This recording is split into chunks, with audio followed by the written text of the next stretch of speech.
The hot spring trip was suggested by my husband, and it was supposed to be a delightful getaway just for the two of us. However, without telling me, he invited our son and his wife, with whom I have a strained relationship. When we arrived at the hotel, my son's wife bluntly said, "If you dislike being with Mike and me so much, why don't you sleep in the parking lot or somewhere around there?" Her mocking words, combined with my husband and son's failure to intervene, pushed me to my breaking point. "Fine, do as you please. I'll be sleeping outside then." "Bye," I retorted and got into the rental car parked in the hotel lot, heading out for a night stroll to clear my mind. As I wandered the streets until dawn, I heard the sirens of ambulances and fire engines. When I turned my phone back on, I found an incredible number of missed calls from my husband and son. "What the hell are you doing? How many times do you think we called and texted you?" my husband demanded when I answered. He and my son were frantic, explaining that a careless smoking incident had caused a fire scare at the hotel. I was utterly appalled by their lack of apology, so I gave my husband one last chance. "Hey, which is more important to you? Mike and his wife or me?" "What? What's with that all of a sudden? Is this the time to be asking that? Just come back already," he replied. "I see, that's fine. Well, Mike is your child with that woman anyway, and it seems like I'm no longer in your eyes." Hearing these words, my husband and son were perplexed on the other end of the phone. That's when I decided to spill a secret, a hidden truth we had been carrying within our marriage. My name is Elizabeth, 46 years old, and this year marks the 20th anniversary of my marriage to James. We both work for a hobby manufacturer company, with James in sales and me in accounting, just as we have since our marriage. We were blessed with a son, Mike, who has become a delightful part of our lives by marrying Jennifer, a girl he met at university. To outsiders, we might appear to be a normal, happy family, but in reality, we are facing a certain issue. One day, as I was preparing dinner after returning home, I noticed James researching something on the computer. Curious, I peered over and saw beautiful resorts and hot springs displayed on the screen. I couldn't help but lean in closer with excitement. James turned to me and said, "Actually, I've been thinking about planning a trip soon." "A trip? That sounds wonderful." I couldn't contain my excitement and raised my voice. "See, we've both been busy working and haven't had much chance for this kind of thing. Don't you think it's about time we let loose a bit?" "Yes, I've been feeling the same way," he replied. Fortunately, outside of our busy seasons, we both have flexible schedules that allow for time off. Just thinking about the trip made me giddy with excitement, something that hadn't happened in years. Though James initially helped with household chores after our marriage, he eventually stopped, citing work as the reason, leaving me to handle most of it. This trip, suggested by James himself, was a much-needed break from the accumulated fatigue and stress, more than anything. I was happy when my husband, who usually only showed interest in his work and rarely conversed with me, suggested we go on a trip together. "The trip is a great idea," I said, "but there's something I've been hesitant to talk to you about." "Hesitant about what? What is it?" he asked. "You know what I'm talking about. It's about Mike and Jennifer." Hearing our son and daughter-in-law's names made my expression darken. Since advancing to junior high, Mike had grown distant and cold towards me, his mother. Ignoring my attempts to talk, he would lock himself in his room or go out, and on the rare occasions he did respond, it was with a dismissive, "It's nothing," or "Leave me alone." At times he was outright rude, demanding, "Hurry up with the food," or "Give me some pocket money." There were even instances when I was locked out of the house, not just by the door but by a chain gate. Initially, I dismissed it as a phase of rebellion, but when his harsh words and actions persisted, I grew concerned and consulted James several times. However, James brushed it off, saying, "Isn't that just a phase of rebellion? Or maybe just adolescence? You should understand that and deal with him properly as a mother," showing little concern for the matter. I tried to reach out to Mike, but his attitude remained unchanged. After advancing to high school, he moved into a dorm and continued living in one during university, hardly ever returning home. Even after marrying Jennifer, I wasn't invited to their wedding, and my letters of congratulations went unanswered. When Mike brought his wife Jennifer home, I immediately sensed a mismatch. Her brightly dyed hair, heavy makeup, and flamboyant attire made her appear quite flashy, even for her age. In front of James and Mike, Jennifer behaved normally. But the moment we were alone, she stared at me, then glared and said, "I wondered what kind of woman the mother of Mike would be, only to find out she's this plain. No wonder Mike detests you." Her derogatory words and expression cut deep. I thought Jennifer was indeed a perfect match for Mike. Interestingly, they didn't have any children and seemed to live a carefree life, despite their apparent dislike for me, much like Mike's. From the day they were introduced, they began to frequent our house often, usually with Mike in tow. When they visited, Mike and Jennifer would lounge around, hurling insults at me, and even stay for dinner. I was left to prepare and clean up the meals alone while they arrogantly demanded more drinks and snacks, leaving me no peace. I rarely joined their conversations, but Jennifer once condescendingly said, "Elizabeth, why do you even work after getting married? Spending hours surrounded by old men making toys?" I couldn't do that. Jennifer, being supported by Mike, doesn't work herself, and given her habit of skipping work, likely wouldn't last long in any job. Hearing her gleefully talk about skipping past jobs, I sighed inwardly. Unable to tolerate Mike and Jennifer's selfish and tyrannical behavior any longer, I once again sought advice from James. However, he simply said, "Mike is still as rebellious as ever, but Jennifer isn't that bad, right?" Feeling miserable, I replied, "But I'm being treated like a maid by Jennifer." I had my job too, and my body couldn't handle the stress any longer. Despite my concerns, James would just play dumb and brush it off, claiming he didn't know what to do. Eventually, the visits from Mike and Jennifer stopped.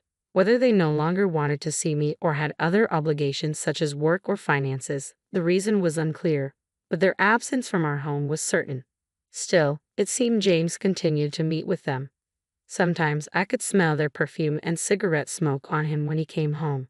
As an asthmatic, cigarette smoke was particularly harmful to me, so I had asked Mike and Jennifer to refrain from smoking inside the house during their visits. Even with our strained relationship, I found relief in not having to endure their unpleasant behavior. I was determined to ensure they wouldn't interfere with our hot spring trip, and I worked hard to convince James of this. Relieved when he agreed, I looked forward to our trip to Hawaii. I pored over the guidebook daily, bought new clothes, and eagerly anticipated the vacation. However, the intrusion began on the very first day. As we arrived at the airport security check for our Hawaii-bound flight, pulling our suitcases and preparing to pass through the ticket gates, I was stunned to hear familiar voices. I turned around to see Mike and Jennifer standing there. "What? Why are you here?" I asked in disbelief.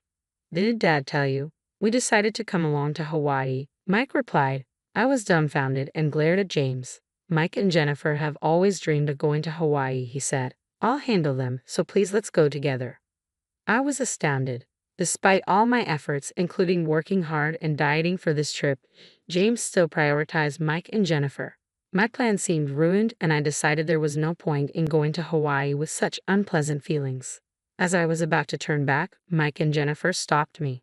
"For the past 11 years, I've wanted to reconcile with you, Mom, but I couldn't bring myself to be honest about it," Mike said. "I know my behavior wasn't right, and I realize now that I've been awkward and unfair. I want to get along with you, Elizabeth, and I don't want to strain our relationship any further." I was taken aback. It was the first time Mike had shown such humility, and Jennifer seemed eager to avoid appearing as the villain. Reluctantly, I agreed to go to Hawaii with the four of us. On the plane, Mike and Jennifer were in high spirits, ordering and starting to drink alcohol, while James sat happily next to me. Despite their upbeat mood, I felt an odd sense of unease and tried to distract myself by gazing at the scenery outside the window. Upon arriving in Hawaii and renting a car, we started our trip based on the plan James had revised on the plane. However, it wasn't long before Mike and Jennifer began to ignore my presence, speaking only to James. At water-based attractions like Sea Life Park and Waikiki Beach, they would intentionally trip me, making me fall and get soaked. At lunch, they pushed their leftovers onto me, among other forms of harassment. The tension escalated after dinner when Mike and Jennifer came to our hotel room, wanting to drink. When James went downstairs to get some snacks, Mike and Jennifer, who had bought alcohol in Hawaii, sat on my bed without asking. Mike pulled out an ashtray and cigarettes. "Hey, this is a non-smoking room. Stop it, please," I said. "It's fine if we ventilate," Mike replied with an annoyed look, and Jennifer began to light a cigarette as well. Reaching my limit, I shouted, "Enough. Stop smoking in a non-smoking room. You'll get us thrown out if you don't follow the hotel's rules." "What's with you all of a sudden?" Mike retorted. "I told you before that I have asthma and can't handle cigarette smoke." Please follow the hotel's rules, I said, struggling to keep my composure. Your serious motherly attitude has always been so irritating, Jennifer snapped. Smoking in a non-smoking room is the height of rudeness. God, you're so annoying. What's wrong with having fun on a trip? If you hate smoke so much, why don't you sleep in the parking lot or somewhere else? My head went blank from their words. Just then, James returned from his errand. Hey, it's loud even in the hallway. What's with all the shouting? I can't stand being with these two for another second, I said. They're trying to smoke in a non-smoking room, and why did you bring them along despite me saying no? This is unbelievable, I said, my pent-up emotions overflowing with tears. Mike and Jennifer looked down at me, smirking. You're just annoying, acting all high and mighty, Mike said with a smirk. You're no fun, not even drinking a single sip of alcohol. I felt something snap inside me. Fine, I get it. I'd rather sleep outside than stay here. Bye. Hey, Elizabeth, James began, but I quickly gathered my valuables and phone and stormed out of the room. James tried to stop me by grabbing my arm, but I shook him off. Leave me alone. I want to be alone, I said, my voice trembling. I hurried out of the hotel and made my way to the parking lot.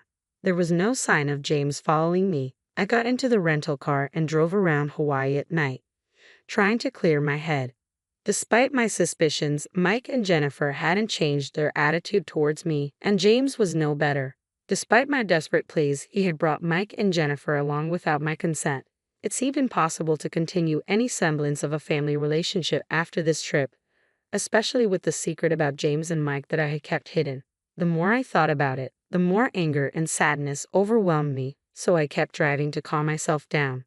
As I drove through Hawaii's beautiful night scenery, my heated mind gradually cooled. After a while, tiredness set in, so I parked the rental car in a coastal park and decided to rest inside. I thought I heard sirens in the distance, but I was too exhausted to care and quickly fell asleep.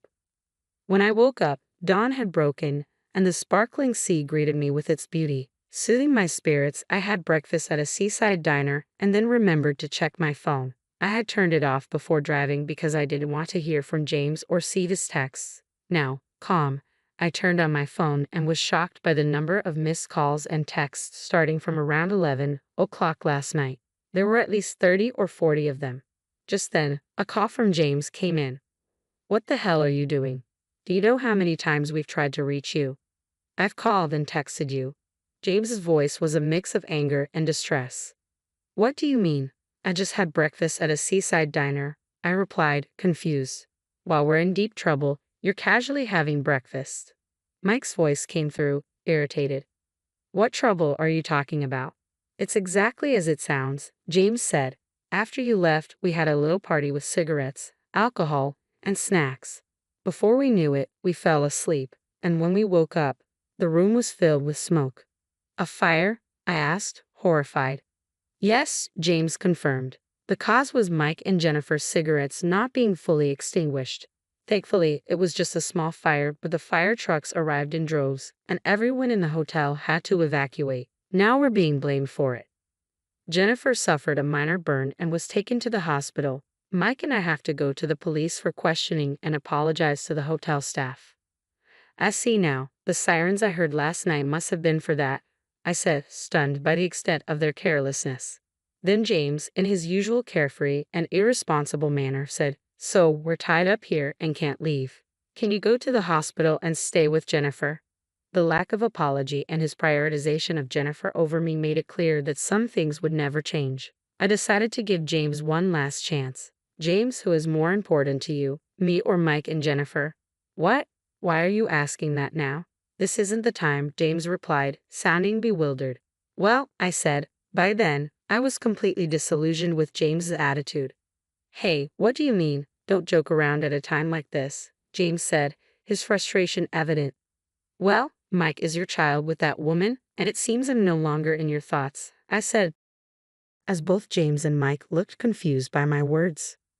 I took a deep breath and decided it was time to reveal the secret I had kept hidden. Mike, you are the child of your father and his mistress, I said firmly. Mike was stunned into silence and James grew visibly agitated as I continued. 24 years ago, James had an affair with a woman who worked with us at the time. By the time I discovered the affair, she was already pregnant. She had the audacity to tell me, "I'll give you the child, so don't demand any compensation." I found her contemptible, but I couldn't bear the thought of abandoning the child.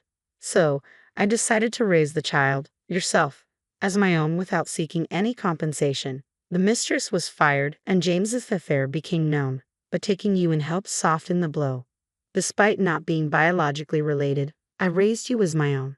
However, your rebellious phase began in middle school and only worsened over time, which I initially thought was normal adolescent behavior. As the years went by, your attitude grew increasingly challenging. Realizing you were indeed the child of James and his mistress, I was torn between the affection I had developed for you and the harsh reality. Mike, still in shock, shouted through the phone, "That can't be true. I can't just be some bastard child. I have proof of your father's affair." I said, "I keep it with me because I didn't trust James to keep it safe." "So, you're saying you're not my real mother?" "That's what I've been trying to tell you. I try to be a real mother, but it's clear we don't get along. Maybe it's because you carry that woman's blood." Mike fell silent, grappling with the gravity of the revelation. James's voice rose in frustration. "What are you saying? You promised you wouldn't tell Mike." "I don't care about promises. Be grateful for the 24 years I've put up with this," I retorted before ending the call. I blocked both James and Mike and decided to enjoy the rest of my Hawaii trip on my own, returning to New York before them. Back home, I packed up my belongings, moved back into my parents' house, and prepared divorce papers for James. A colleague later informed me of the aftermath of their hot spring trip. They were severely reprimanded by the police for their negligence, and the hotel demanded a hefty compensation for the disturbance caused by smoking in a non-smoking room. With my parents' help, they managed to navigate the legal and financial fallout. My divorce from James was finalized smoothly and soon became the topic of office gossip. James's work performance declined, leading to his quiet resignation. He struggled to find new employment, eventually borrowing money from various acquaintances and declaring bankruptcy. Mike's financial and mental stability also deteriorated, leading to constant arguments with Jennifer. As for me, I found solace in the hot springs during my solo trip and now visit several times a year with my parents and friends. My work has flourished and I've been promoted to head of the accounting department.